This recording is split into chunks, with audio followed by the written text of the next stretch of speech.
Hi guys, welcome back to the channel, and today we're going to be talking about the weekend games that have just gone and any controversial issues, any goals or anything like that that happened. If you like our videos, please subscribe. Please drop a like on the video as well. Please put some comments on as well. What did you think of the games?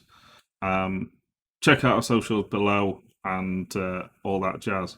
And check out all other videos as well of all the other games and our prediction videos as well. There's plenty more videos to come, so I hope you stick with us. 3 o'clock on Saturday, got Newcastle United 2, West Bromwich Albion 1.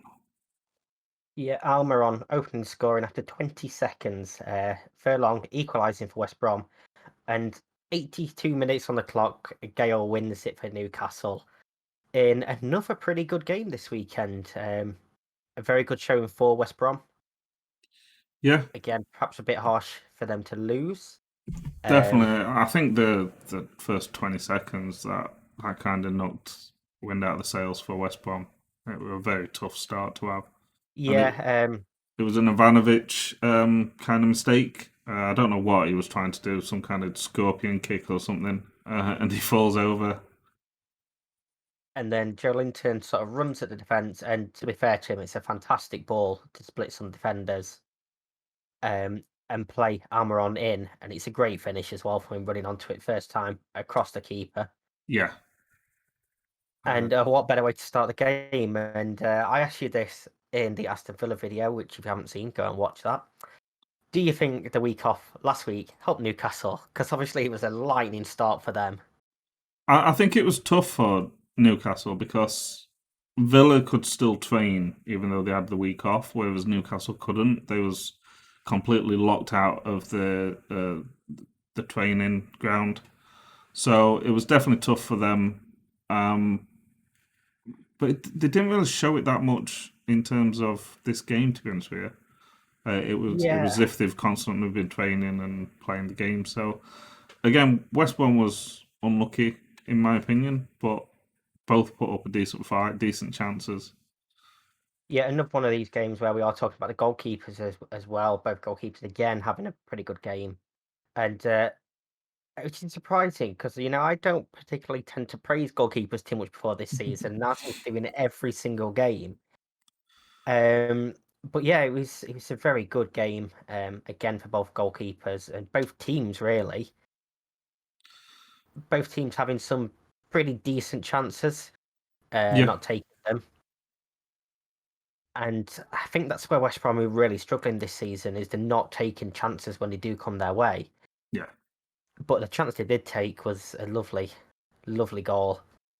yeah. Phillips with a great cross into the box, and defender ready to clear it. Didn't even know that Furlong was running in behind him. Great run, and that strike, bottom left corner, fantastic strike. To say that it was running as well, it wasn't Yep. like a standing strike. It was like he's running in, he stretches, and fantastic strike, bottom left corner. Nothing keeper could have done. I suppose if defender was a bit more aware, maybe he could have done a bit more. But yeah, Yeah, I think he probably should have come onto the ball to clear it instead of waiting for it to come to him. yeah, But great technique, like I say, from Furlong. Yeah, Furlong. I almost called him by his first name at first. I was like, did I just do that? But yeah, to keep it down and get the accuracy as well on it, as you say, running in, it's a great strike. And I do believe that's his first ever Premier League goal as well. yeah. So not a bad way to get it at all. To be fair, we've had a few players this season that scored the first Premier League goal, and the first goals have been really good ones. Yeah, it was almost 2-1 not too long after. Newcastle having a header cleared off the line. Yeah, And we said this, well, I said this at least last week in the Leicester game, that Vardy didn't go back onto the post. This shows exactly why you have a player going back onto the post when the ball's gone over you. Because yeah, had he not been there, that ball is in the back of the net. yeah, Um, and then, 8 minutes from time, the ball was in the back of the net. And it was another pretty good goal. yeah. And Fantastic cross from Murphy, reaches Gale, and great header into the top of the net. Yeah, sort of clips the crossbar. It could have easily bounced out, gone over. It was another one like the Harry Kane one last week. It has to be that exact spot for it to go in. Yeah. Keeper stood no chance whatsoever. But like you say, he was all about the cross from Murphy. He was pinpoint, Mm. perfection.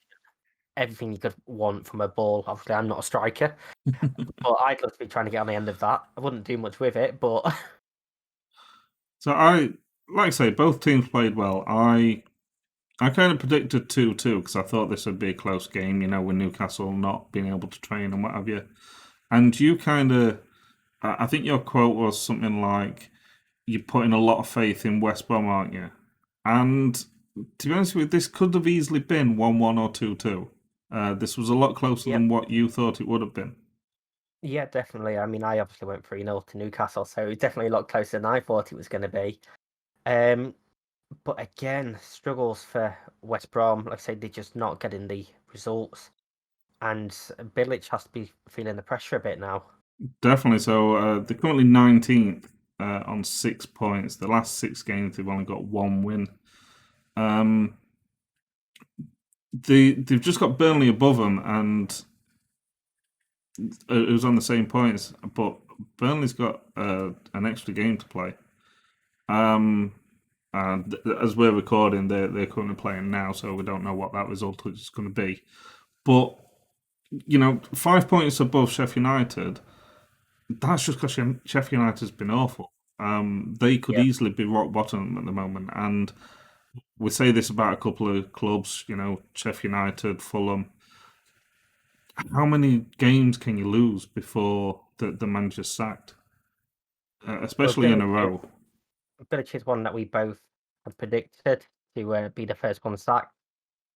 So yeah, he's got to be feeling the pressure. And like I say, there is a gap, clear gap starting to open between some of them teams above the top zone and some of the teams in it. Yeah. And And they if need you to don't pick get up them points. points, then the bigger the gap, the harder it is at end of season.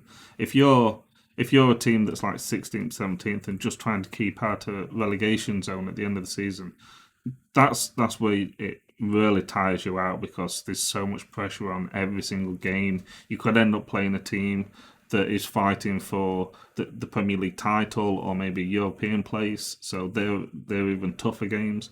So it's definitely earlier on in the season that you need these points and you need to be as far away from the bottom three as possible. But it's looking like West Brom aren't going to get out that bottom three at the moment. Yeah, obviously the only positive is they're not going to finish bottom. So Yeah, but by how many points? yeah, and when you're struggling like this, who's going to want to come in January and potentially help you improve and get out of that situation? Yeah, yeah, exactly. We've said that Newcastle's kind of hit and miss in quite a few videos. They're currently 12th. They've obviously they played one less game than everybody else due to not being allowed back in the training ground and not playing against Aston Villa. But the 17 points, so they're quite a few points away from the relegation zone. But again, they hit and miss. So it only takes a couple of games where the teams below them start getting points where they don't. Last 6 games, they've had 3 wins, 1 draw, and 2 losses. So Steve Bruce is kind of the manager that when he got appointed, I know there was a lot of people kind of writing him off, and I was one of them as well. And I am kind of surprised that he has lasted this long, but he is getting the results. He's got a few decent players that can definitely turn that around for him when they're not injured or suspended. So we'll see where they finish. We'll see where they go.